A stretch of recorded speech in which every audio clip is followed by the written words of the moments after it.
And we're live. Welcome to the 8th edition of Community Currencies Now. We have a really exciting show talking to people who, the goal of this show is generally to connect the people who are on the ground, making community currencies happen for all of us, and doing the really hard research with the trailblazers in the crypto space that really are pushing the boundaries of what we can do with this new technology. And we have a really good show today with two very strong, powerful women in the space. Let me introduce Grace Rachmany. Grace, I've been working with you for, I don't know, on and off for 2 years. You actually represent the Common Stack a little bit in the DGov space. And I mean, you've done so much trailblazing around the cultural side of building these currencies, but also I love what you do with your YouTube replacement using Forum and Library. As I think it's the best way to get around Google that I've seen, and that's one of my favorite things. But Grace, do you want to introduce yourself? Yeah, thanks. Yeah, I've been in this space for about 4 years. I've written more than 100 white papers, written or edited more than 100 white papers, and that's just like one of the things I do in the space. I lead a weekly DGov Common Stack call about all things decentralized governance. I'm at the end of cohort 5 of a currency workshop, and the work that I'm going to present right now has come out of, by teaching these workshops, it's actually a reverse learning environment where I send the videos during the week, and then during the workshop we talk because we're peers, we're adults. And so this work of the sufficiency currency has come out of just like listening and teaching people for, more than like 60 or 70 people in this area of currency design. So nice. And we're also joined by Mercedes. Mercedes has been trailblazing mutual credit style currency in Colombia, Barranquilla, and you have a lot of users and a lot of small micro businesses that are actually using community currencies, that avoiding the centralized currency. So very excited to hear what you have for us. You want to introduce yourself? Thanks, Griff. Thanks for the invitation. So I'm coming from a different discipline, I'm an urban planner and political scientist. So I come from working with the places in our cities that are more marginalized and that been always excluded from this system. So that's where I come, to and get to explore the world of the community currencies. So basically, yes, we started a startup 2 years ago, basically co-designing the platform with a community in Barranquilla in Colombia, with aspirations to bring this technology to any community in Latin America that is living in informality.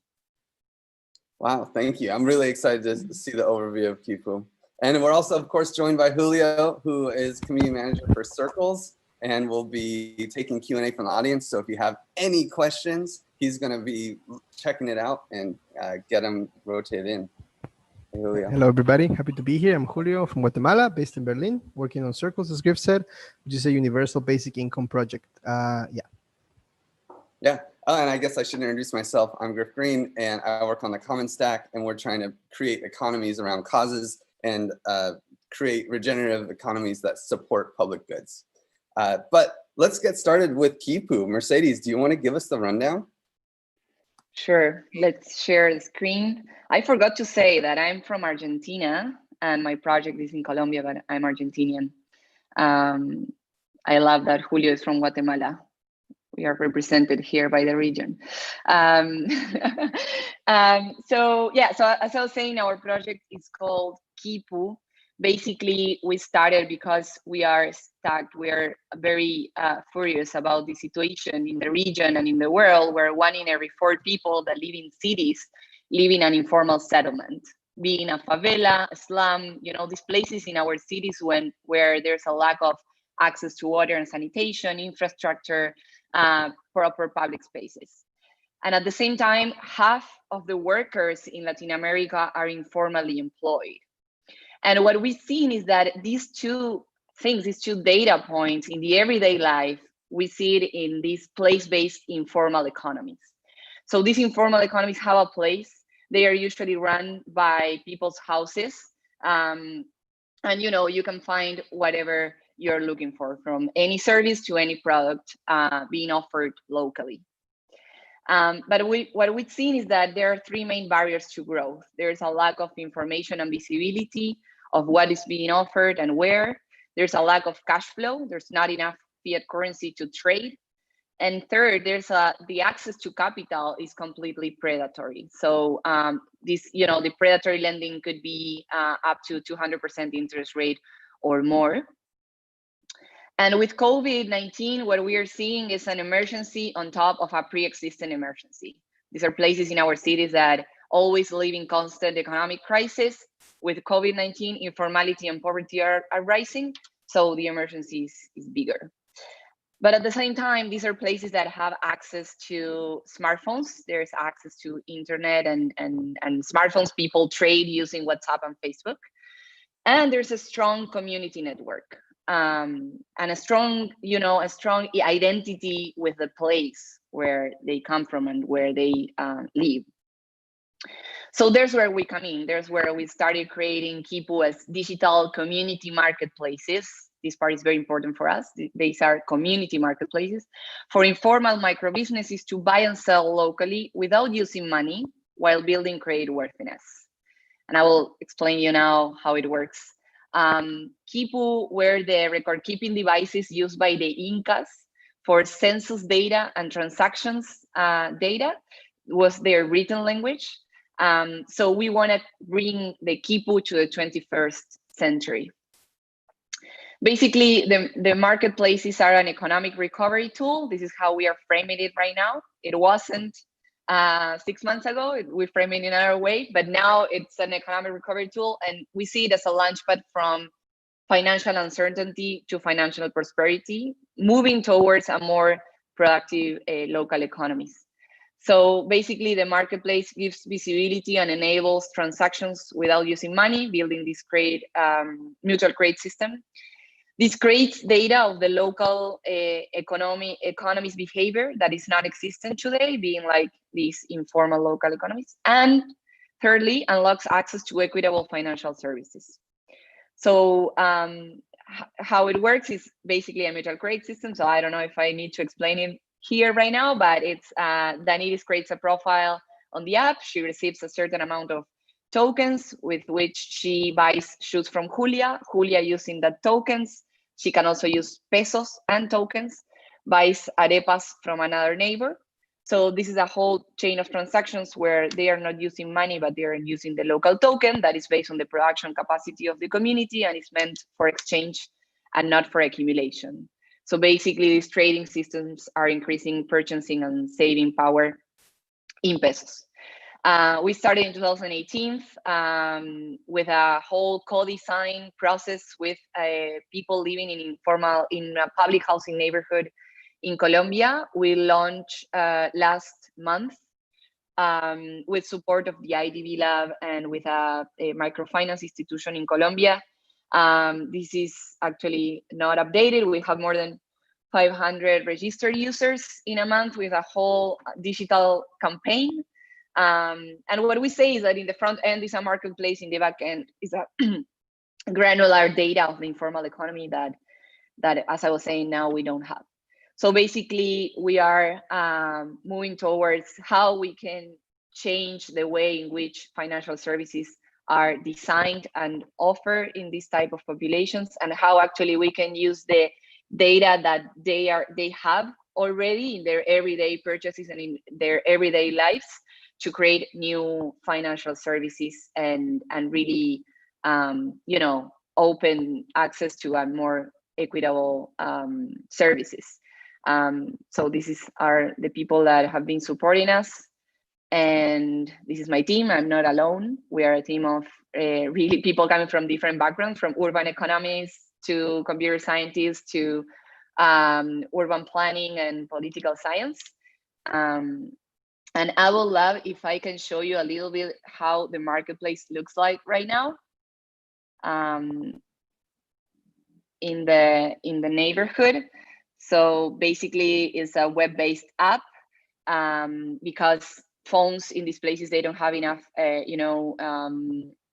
enough space to download apps. So we decided to do it web-based. This is the real thing in Barranquilla right now, where all these users are interacting with one another. So as you can see, this is the home where you can search for businesses, services, or products. People are offering whatever you want to find. They are offering, you know, from food to barber shops to decoration, construction, whatever. So I will show you how it looks like and how actually a marketplace allows you to sell in pesos and in the community currency. So for example, if I go and see this dish that is called a pescado por plato, is a fish. So she offers this dish for 11,000 Colombian pesos, and she accepts 100% of this in the token, but she could accept 50% or 20%. Like, she decides how much of this she accepts. And we found that this was very important, you know, to give the possibility of this blend between pesos and community currency. So in this case, I can choose to buy one and pay all in quipus, and I can say she delivers to me. What we did is to give a lot of importance to the marketplace, so people can, you know, they can have more than one business, because these are dynamic economies where today I have a business that is a restaurant, but tomorrow I sell hand sanitizer. So it's very easy to have more than one business and upload your business. And another thing that is mirroring how the informal economy works is that people can actually bargain prices and change the price just for the customer and not for all their offer. So this is just some features that the platform has that actually are very important for us beside the community currency. And then I will open it, I will leave it there, and then maybe I can show you more if you are interested. That's incredible. Uber Eats with community currencies. You can have delivered. Like that sounds really nice. It sounds like you guys have had a few rounds at this. Did you start with a different approach, like less features, and find that certain features were needed instead of others? Yes, we started.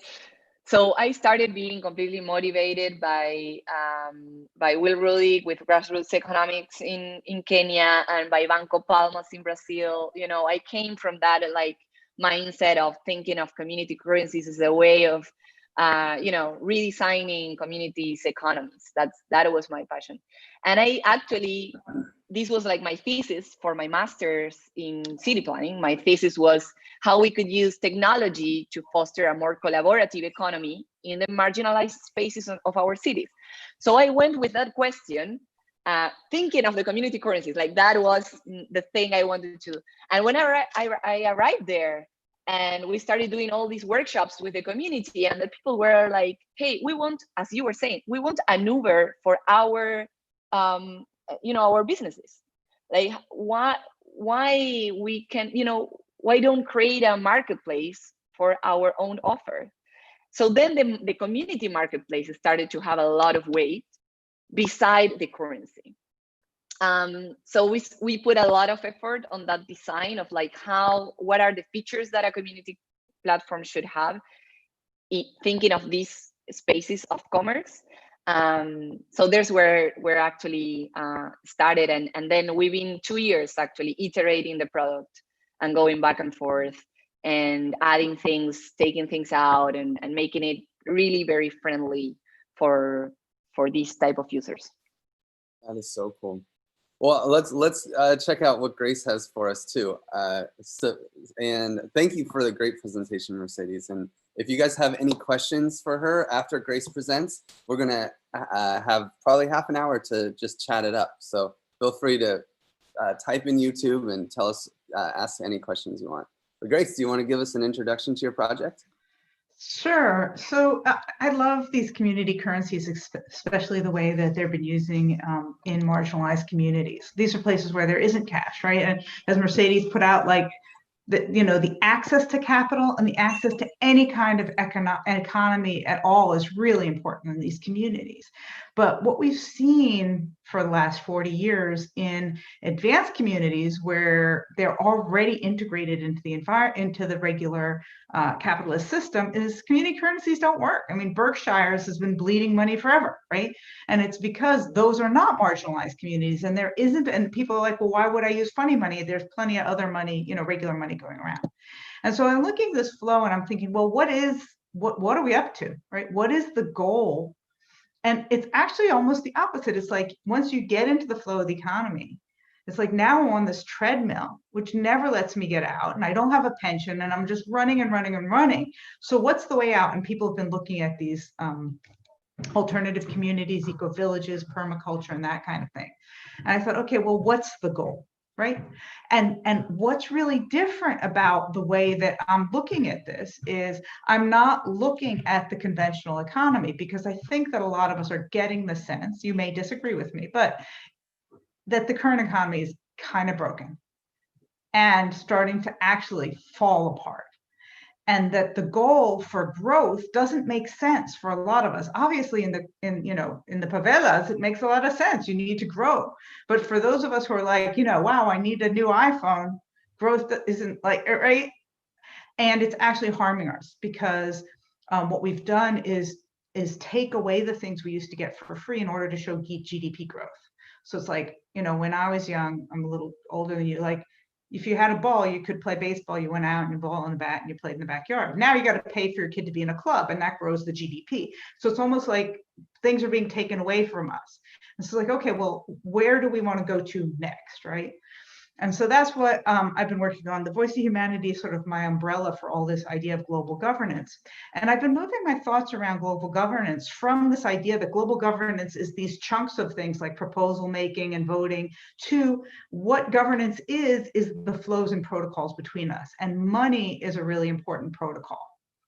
And so, and money has certain limitations, right? And I think we've got to the top of it. So this is me, right? This is a little bit about me. If any of you know what this is where you leave your child to be recruited to the army.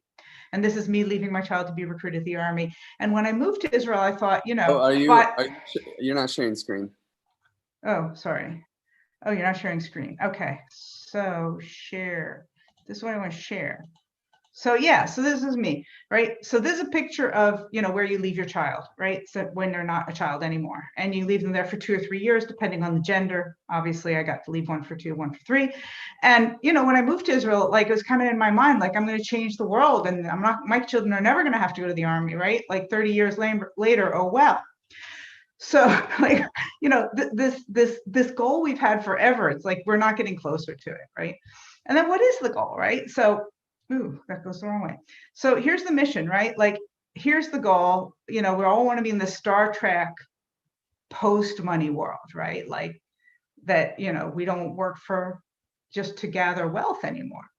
But if we're doing that, if that's the goal, why do we have all these new monies and new currencies, right? How is community currency going to move us towards the goal of not accumulating money? So I started thinking kind of, what's next, right? Like, why, what do we want to accumulate? And I thought, okay, well, if it's a Star Trek world, like, what's the most important thing on the Starship Enterprise, right? And everybody knows it's the life support systems, right? Like, whatever happens, you gotta divert energy to the life support systems. And if you look at this world, like, air, okay, this is starting to be a problem, okay? Now, here it's really critical, like, if air is a problem, like, you got, right? But we're pretending like it's not a problem here on Earth. And then we have these people who are like, oh, we're gonna move to Mars, we're gonna colonize Mars. I'm like, I love air. Like, I wanna live where there's air.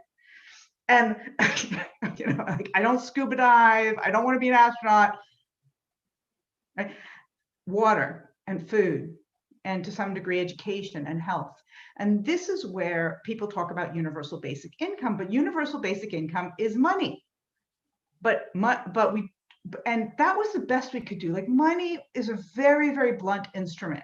It hides everything about the products that we got. Like, you know, who built them, how much, you know, oil was spilled in the ocean, all the things about how, you know, what tree was cut down, all that information is hidden. But we don't have to hide that anymore. We have the technology so that we don't have to use blunt instruments. We could actually know, is there enough food on everybody's table, right? We don't have to use UBI as a proxy for feeding everybody, making sure everybody has enough food, making sure everybody has enough healthcare, so this is all it's about, right? The currency, when I call sufficiency currency, it's all about the life support systems.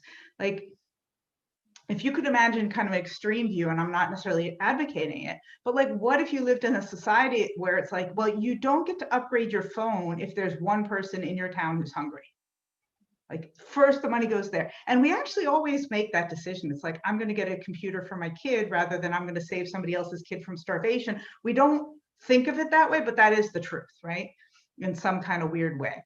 So these are the life support systems. Here's some people. And in a family, we just share whatever food's on the table. It's like, okay, if there's food, whatever we got, we share.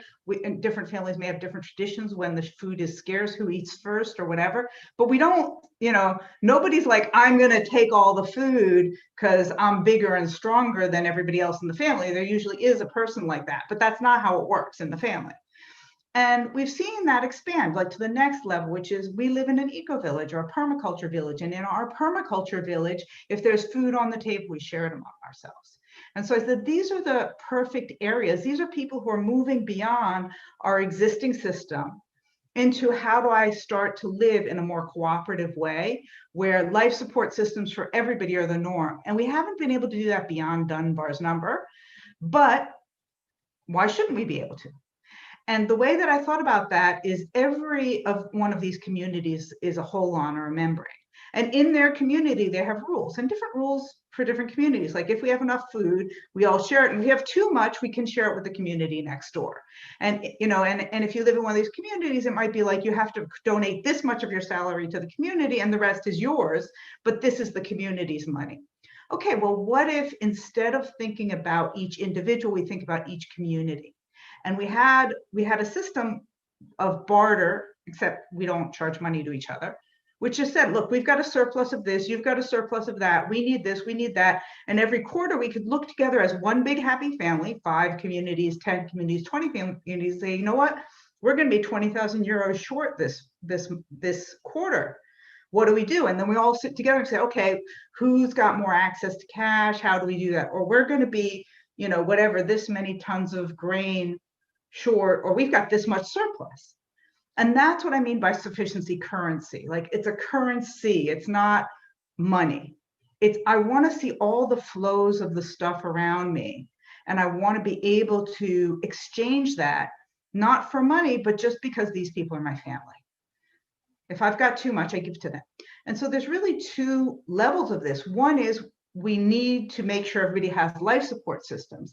And then the other one is, if we've got surplus, we want to bring more people in. Because right now, if you want to move to an eco-village or a intentional community, you got to go around, they're operating as individuals. And do I fit in? And do they need a plumber? And I'm a plumber. And like, now I got to find the eco-village that can use that. But actually, we need one plumber for all 20 of us. But if we were looking at ourselves as one community, we'd be like, yeah, we need a plumber who's got a space in their eco-village. Oh, we got a couple extra rooms, and you know, all right, and we've got enough food if we bring the plumber in. All right, who's going to grow some extra food? All right, who's going to apply to be our plumber? And then we can, so this is all about creating, all right, here's our life support system, here's our sufficiency currency. And then can we grow how many people can be taken care of by this life support system? And this is really appropriate in places like Europe or the United States, where you have this growing inequality, but you know, like the problem isn't money flow, the problem is inequality. It's like just inequality. And so creating this new economy, and you can also measure how self-sufficient were we? Like, okay, we needed this much money this year. Hopefully the idea is we're growing the number of people who join, but the amount of fiat cash that we need is going down. because we're like, okay, we need a plumber, let's get a plumber. All right, we don't need as much cash. All right, we need more energy, let's get solar panels. Okay, right? So the ideas would be to move our life support systems up, more people, but less fiat currency, and unplug ourselves from this economy, which is about wealth. Now, that does require some sacrifice. Like I said, you're not going to be able to, like, you know, this is why the kibbutz movement in Israel kind of fell apart, right? It's because people are like, oh, well, I want to go study what I want to study. I don't want to go study permaculture because that's what the kibbutz movement needs. And so people left. But we're kind of at a point in history where I think we understand the necessity for this. So, you know, there are some of these places like in the Fight Pandemics, or what Mercedes just showed, or the Olio, where we can individually give stuff to each other. But the difference between what I'm talking about is there aren't any individuals. You can only be spoken for in this community, in this group, as a community. So your community speaks for you. As it grows, I expect individuals will, you know, will need a truck driver, for example, right? And that person might be an individual. But the idea is that you're within communities, because inside of those communities, you can live within your values, right? These guys might be like zero carbon emissions, and those guys might be like, you know what, like, we got flush toilets over here, you know, and everybody gets to live in the community that fits for them, but be part of this big family. Yeah, and the idea isn't this reciprocity. You don't have to have, like, it's not like, oh, you gave this much, because again, it's more like something like, okay, well, that's a new community. We know we're going to have to sink a little bit more into them at the beginning, or, you know, whatever. But if they're a free rider, it's like, okay, they're out, you know, something like that. And so these are, you'd have some dashboard. Again, this is all fake stuff. I haven't done it yet. And the idea is that, you know, we're going to measure how much of our needs are met, how many people are coming in, and then what I'm calling karma levels reciprocity, which is I feel good about it, right? I don't feel I'm being taken advantage of, and I don't feel greedy, and, you know, so like that kind of reciprocity, which isn't this exact like number.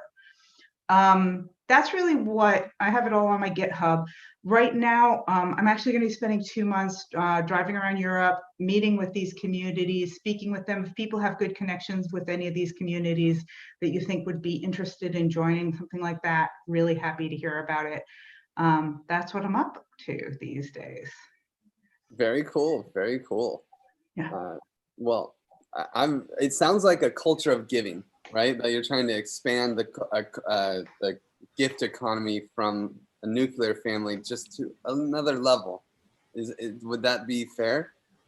Well, I guess you could say it that way, but the gift economy, one of the problems with the gift economy is we tend to give surplus of things that we, you know, it's like, oh, well, I can give a massage, or I can give an hour of coaching. This is really about being human. I would say it's about being human. Like, I don't want anybody to die on the street. That's like the bottom line. Like, not anybody, not whatever color they are, whatever age they are, if they're a child. If you have nothing to trade because you're a child or you're elderly or whatever, it's, you know, I just want to make sure you're taken care of. So it's much more about the survival of the race than, you know, gifts or, and when we think about economy, yeah, it's a different idea of economy. It's the idea that economy is to help us sustain ourselves and others, not to, I don't know, grow, or whatever we've said economy is about until now. It doesn't make any sense to me. I mean, but you know, yeah. I'm old. I don't know. Julio, you said there were some questions? Yes, we got some questions. Actually, we got a lot of questions. Yeah. First, to Quipu, Mercedes, we have here the folks from Calgary Dollars asking if Quipu's platform was designed specifically for Quipu, or was there some sort of iteration before? And also, Sanel Contreras is asking, why did you specifically choose mutual credit and not other systems? Yeah, thanks for those questions.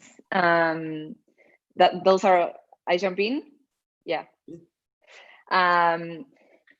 So the platform was designed from scratch with the people. So we implemented a process called participatory action research, where you're familiar with it. So basically it's like training the beneficiaries, you know, of a research process as researchers. So we researched with micro businesses in a public housing neighborhood of 10,000 people in Colombia, with whom we started designing, you know, we took this production and consumption mapping used by grassroots economics, by Banco Palmas and other experiences, and we adapted to the community. We carried out that survey, we analyzed the data together, and we started by understanding, you know, how the economy was working. We started to think, okay, what could be, you know, how technology could help to foster a more collaborative economy, a different economy. And that's how we started designing it. So basically it was designed from scratch here in this place. And now, you know, my team and I, we have experience working in these communities all across Latin America. So we know that this is something that could be used in other places, although it was designed with. So we call these, I call it in my master's thesis, we call it situated technologies.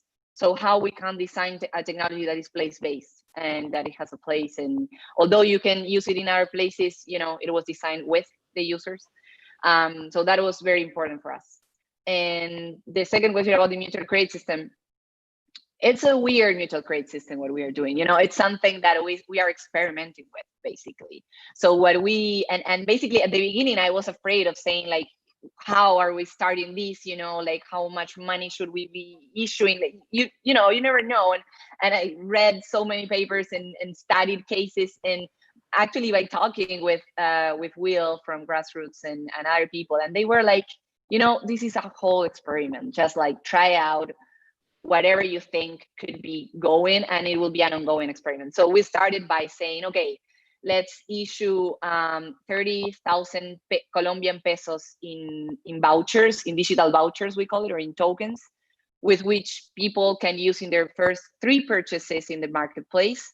And we put out certain rules. If you use it in your first 2, if you want to buy your third, you need to sell something. So then that's a way of not like tricking the system of, you know, just spending and not accepting. And then we put a lot of other rules that we designed with the users. So basically it's an experiment. I don't know if calling it a mutual credit system or what, because at the same time, we you know, make, we open the possibility of paying in pesos, I mean, in dollars, pesos, fiat currency, and in the token. So yeah, it's a experiment we're doing, basically. How do you do identity? Do you have identity requirements? Yes, and that's a challenge we are. So basically, you know, the users are unbanked. When you open an account on an e-commerce, being Amazon, eBay, whatever, you put your credit card, right? And that's the way they identify you are you, and that's a unique person. These people are unbanked. So there's no way in which you can verify in a very easy way, because not even with their their cell phone, because maybe they have 3 or 4, they lose it or whatever. So what we've done is you have to upload a picture of your ID and a selfie, and that's the way we are making the validation right now. Very nice. We have some follow-ups, Mercedes. I hope you don't mind. Yep. The first one is about, it's a question by Gustavo Segovia from Blockchain for Humanity, I believe. And he says, if you would mind sharing some data about Quipu active users, how the capacity of the mutual credit network works, and sort of the trade volume. So like basically numbers. And then the second question, it's also by Sanel Contreras, asking if you have some sort of self-financing structure within the Quipu. So like, do you reward volunteers with it? And do you have any limits for that in terms of expenses and taxes and so on? Yeah. So regarding the data, we are creating our dashboard, and really like I cannot give you like exactly the data that is happening right now, because it's something that, you know, it's I cannot share right now, but I can say that we have these 500 users that they are increasing every week. A user for us is someone that it's like registered with a business and with products and services being offered. At the beginning, this was 30 people that I knew all of them. Now I don't know all of them, so that's a good sign. And I'm seeing that they are like using another rule is that to be a validated user and receive the tokens, you need to accept at least 10% of your production in the token. So then all the purchases that are happening right now, they are accepting that. Our challenge now, it's for people to end the transaction in the platform and not on WhatsApp. So not use the marketplace as a catalog, but actually use it as a place where you can like record the transactions. So what we are doing is doing like a gamification of like rewarding for, changing the rules of the game, basically. It's like how we can reward the, in a game where monopoly is not the rule, but actually like supporting your community, buying locally is the rule. So we are working on that at this point to incentivize and, give the trust to the platform and the currency. But there's a lot in how people actually, we couldn't be there because we launched in COVID, so we are not there physically. So basically it's users helping other users. So it's a kind of like a network of neighbors supporting and bringing people on board. So we are working on that point of the trust and the trust in the token. That's super beautiful. It's really nice. I am really, really excited to see how Quipu will grow, not just in Colombia, but hopefully all over Latin America, especially now with the COVID crisis. Yeah, there we go. And then now we have also some questions for Grace. So Calgary Dollars is asking, does the sufficiency currency work within a city or only in a village community context? And then also Sanel Contreras is asking, is there any unit of account for your system, or is it more like a means of exchange type of stuff? Yeah, and then we have some last questions, I think. So the first question about whether it can be used in a city, this is really experimental. I haven't started yet. And when we're talking about sufficiency, I think that, as I'm onboarding the first groups, there has to be a basis of food. I think this is one of the biggest problems that we've had in both in the community currency space. When you were there, your first interview with Sardex, like that was the bottom line. It's like, if you really have an essential service, you're trying to buy it with fiat, whatever government currency, and 80% of your. So I really want to start from the opposite direction. This is about self-sufficiency. It could work in a city, but it would have to work within like hydroponics groups, community gardens, those kinds of things, because otherwise we just don't have the support systems. This is also why I think Ethereum has failed as an independent currency so far, is because we don't have life support systems for Ethereum, which at the very minimum would be computer chips, internet, like nobody is afraid of the cryptocurrency industry if they can frickin' flip the switch. Like we are all in big, big trouble if we do not figure out how to run our own networks. That's why Holochain is so exciting. They're the only one, like, here's a box. And you don't have to run on TCP/IP. Like that's the way we need to be thinking, because someday somebody's going to freaking flip the switch on us. So it could work in a city, but I'm really looking at life support systems. So I want to start from that point. The second question is accounting. I am going to say like the most radical thing I can say about it. It's not like 100% my belief. Like, how you like hold all these different beliefs and they don't always agree. Like somehow there's like this, that's why we talk to ourselves. It's like, oh, I believe 5 things, but I'm going to say the most radical thing. Accounting doesn't work in relationships. If you're in a relationship with human beings and you have an accounting system, you will have crappy relationships.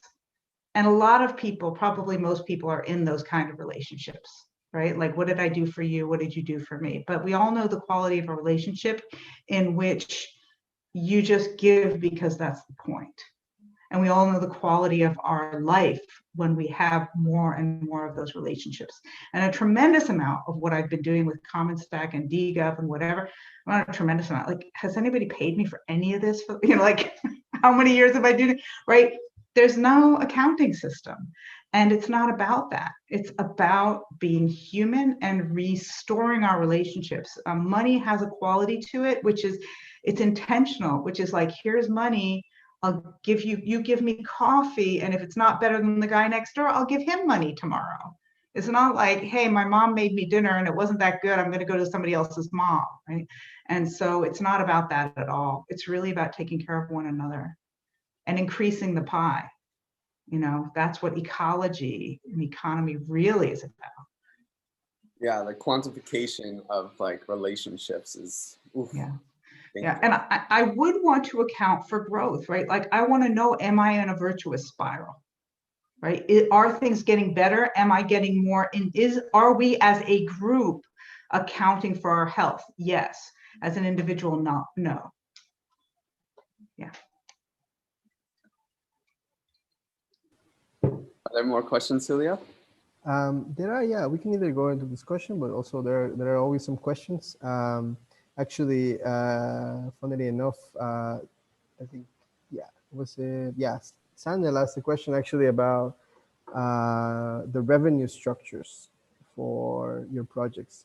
How do you go about, paying for costs and making sure it's sustainable? Because this is always a question within community currencies, right? Like, how do we, I don't know, set up some membership fee or transaction fee and so on? Like, this is always like the sort of middle way of how to get these systems running, right? So that's a question for both of you, like to, yeah, just throw the ball. Sure, I'm happy to jump in. So obviously that's a challenge when you are building something that in your core it has social impact, right? And when you are working with communities that are in a vulnerable situation and that, you know, there's not enough, never. So basically we work on this so long, we iterated and thought, you know, okay, how actually we can create a different economy and show that our own company is creating a different economy, you know. So how we are framing it right now is, also as Grace was saying, like in Europe, in the Berkshires, you know, all these experiences of community currencies where people are like, I don't know if, you know, it's such, like, it's not maybe solving my problem right now. What we are seeing in the informal communities, in the communities that don't have enough, it's solving a problem of lack of money, right? So what we are doing is we are not charging any membership fee, any transaction fee, because now if you want, our competition is cash, right? Or what is it called, fiado in Spanish, which means I will pay you next week. That's our competition. So we are saying, okay, if we want people to use the platform to transact here, to make their economies visible, because we say if you don't make things visible, you cannot transform it. So we're saying, okay, if we want to make this visible and we want them to transact here, we need to make it for free, and we need to also like incentivize that. So we are not charging for transaction, we're not charging for membership. It's completely free for users, but with the data we are creating, or actually collecting, of how the economy is working, we are creating an alternative credit score.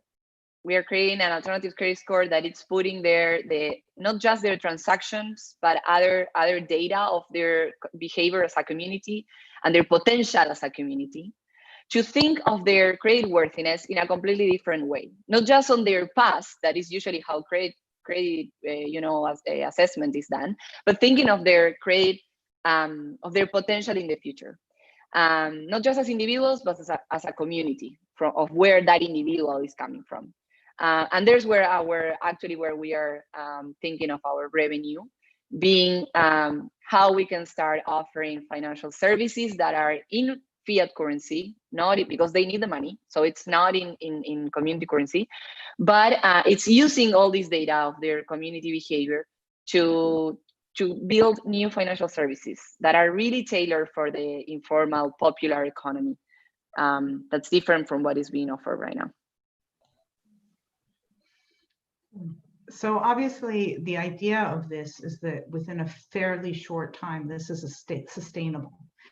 like people can feed each other and they can feed themselves and they can feed the hackers that are actually writing the program and the software, right? That doesn't start that way, but that's why Hackerspace was one of the 5 communities I was showing there, is because the idea is by having this biodiversity of communities, you could have a hackerspace and we can grow enough food for them. During the harvest, they got to spend a couple weeks with us helping us bring in the harvest, but you know, then they can go back to the city and they can sell the jams in their little hackerspace cafe and whatever. So the idea is for it to be sustainable. I mean, it's about sufficiency. It won't start out that way, but that's the idea.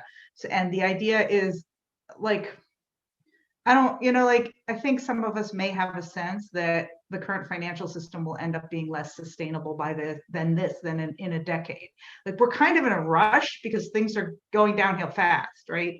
To get ourselves off the existing system. The initial plan is to do this as a transvestment. So to offer 1-year programs to people in the United States in particular, who may somewhere around November 4th be interested in taking a 1-year hiatus from America, and offering them a 1-year stay in the eco village just as a kind of, you know, as a program, right? Not as a, like, we're moving in. And so we're looking for 5 families who are interested to do that, who can put in a fair amount of money, and, you know, 1/4 of the money would go into their 1-year program, but 3/4 of the money would go into the initial seed capital. We also think that this is going to be a really useful program over the long term, because if we can take 5 families the first year and 10 families the second year, this can really help people get a feel for what it might be work and spend that year learning and figuring out, okay, what might it be to create my own intentional community? Because again, the whole idea is to get people to grow the number of intentional communities and the number of people who are under this umbrella of you know, sustainability and having that system. So we're actually looking for people who, you know, maybe they've had a few exits and have a few $1 million, and spending a couple $100,000 on a 1-year retreat would be really good for them and their families. And they're thinking, okay, with the rest of my money, I might build my own intentional community. This is the kind of program that we're going to set up for them, and it's going to include training and everything. So that we're looking at as a win-win transvestment kind of situation. And, you know, you get your year, we don't owe you anything, you don't sit on our board or anything. It's more of a donation kind of idea. Oh, that's nice. I'm curious about, specifically with Mercedes and Quipu, about the issuance.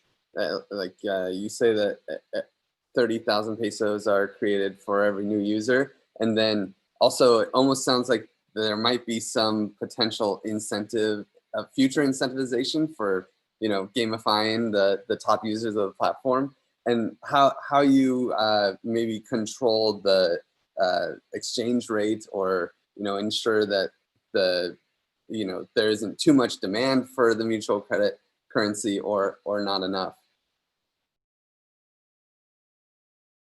Oh, did we lose Mercedes? I think so. She's frozen, or she's contemplating really hard. Because in Grace, you don't actually have a unit of account within individuals, right? So it's a little bit different of a game to incentivize.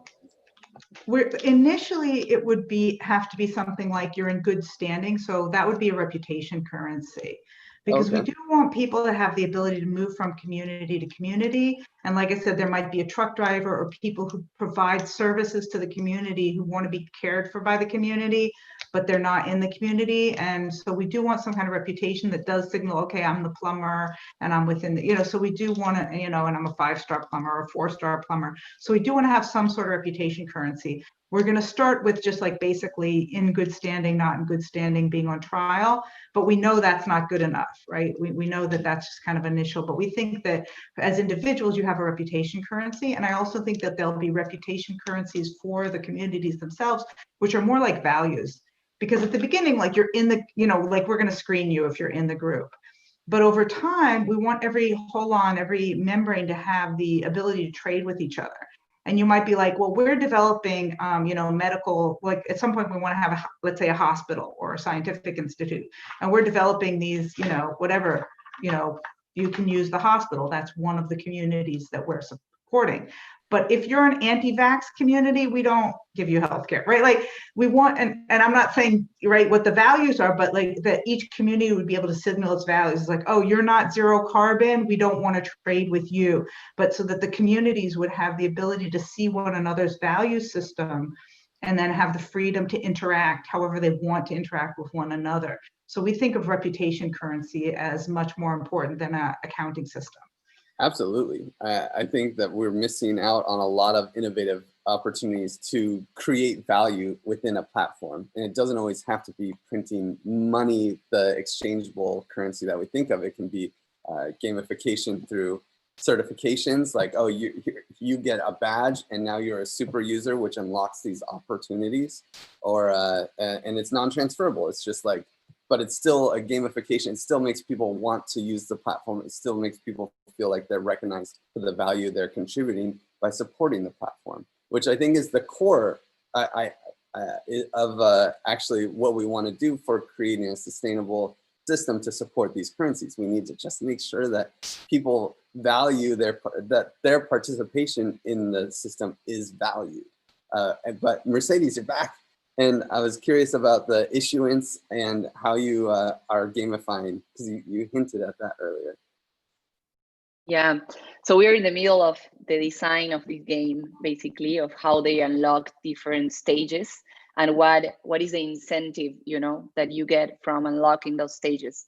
So one of the incentives could be, you know, receiving certain like capacity building activity from an organization that helps you improve your business, for example.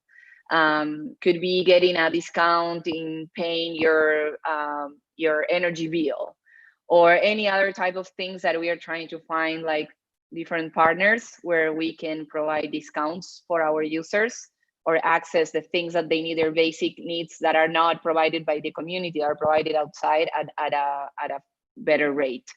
So that's some of the, so then if you want in the wallet, you have like different, when you are getting better in the game, you are not earning directly the Quipus or the token, but actually you are earning a different type of points than the tokens, because the tokens are backed by the production capacity. They are not backed by, you know, air. So then, but the points, they are, you could redeem them with things that are more like products or services offered by third parties. So we are working on that game, and I'm happy to bring it back here when we have it in the next 2 months, maybe, and show you how it is working. But yeah, we are like, the one thing is the Quipus, the token. The other thing is the points for the game. Nice. Well, I think we have time for one more question. Anything good out there, Julio? Let's see. We had a question before that I didn't ask, which was about oh yeah, yes. So there was a question about if you have any intentions of using Quipus as nodes, or, you know, is it all like virtual tokens, or do you actually distribute any sort of physical nodes? This is also one question. Yeah, no, they are completely virtual. Using, you know, in Latin America, the smartphone penetration is 3 times Africa. So basically, that's why we have the chance to make the marketplace what actually attracts people, and then the token being just built up there. Yeah, and I know someone asked about the design process. I'm happy to talk about it afterwards. You can also read my thesis. I explain all there, and that's core for us, you know, the design of what we're doing. Please go some for it. time for you to go into the design process, especially the interactions with the community. I think that's really critical. Yeah. So you want me to say something now? Okay. Yeah. So as I was saying, it was like each piece of it that we're doing, it has a lot of community work and iteration, and you know, started, as I was saying, with this production and consumption mapping and a participatory action research process. And then, you know, when the people, so the core team of the neighbors are about 30. when they saw that what they've been like ideating was actually working on their phones, that was like amazing. You know, it was like, wow, I never thought I could like make an app, you know, that my neighbors will be using. So I mean, I think we need to change the way in which technology is being designed, and think of really who will use it, and who is designing it, and who owns the data that is being created, right? So that's at our core, and that's what I think makes us like, you know, build something that actually people are using. It's just co-designing it. So I'm happy and available if people want to connect later. That's great. Yeah, I guess we should all just share our social media and all that stuff. If you like this video, please like and subscribe and share with your friends on Twitter or wherever you like to share this kind of stuff, because we hope that you know, deep dive into individual community currencies can help spread the growth of community currencies around. If you want to follow the Common Stack in our work, you can go to commonstack.org. You can check out our Twitter account at commonsstack, 2 S's next to each other. And Julio, Yeah, and then for the CCA, please follow us at CCA, it's like _now on Twitter, and also currency.community. We have a forum going on, and our purpose is to expose and grow and make viral all the community currency efforts and the beautiful people behind them working on it, building a better world for the future. yeah, and we just gave out some grants to some really cool projects, so definitely. Right. Check out the forum, please. Follow us and come to our governance calls if you want to join this beautiful process and help us build common infrastructure that we can all use. Mercedes, where can we find out more about Quipu and your work? Yeah, so you can follow us in all social media at Quipu Market. And also our website is quippumarket.com, and my email is mbidart@quippumarket.com. So please follow us on Instagram, Twitter, and everywhere. That's great. And Grace? My website is dowleadership.com. If you're interested in thinking about like really alternative, whacked out currencies, I'll probably be leading another workshop on that. I'll probably be also creating a workshop specifically for people who already have running community currencies, for them to, it's like more like a mastermind, I think. And then, yeah, and I have a weekly governance call that's open to everybody. So welcome, that's on Wednesdays. And that's at the DGov Foundation website, dgov.network. Yeah. Fantastic.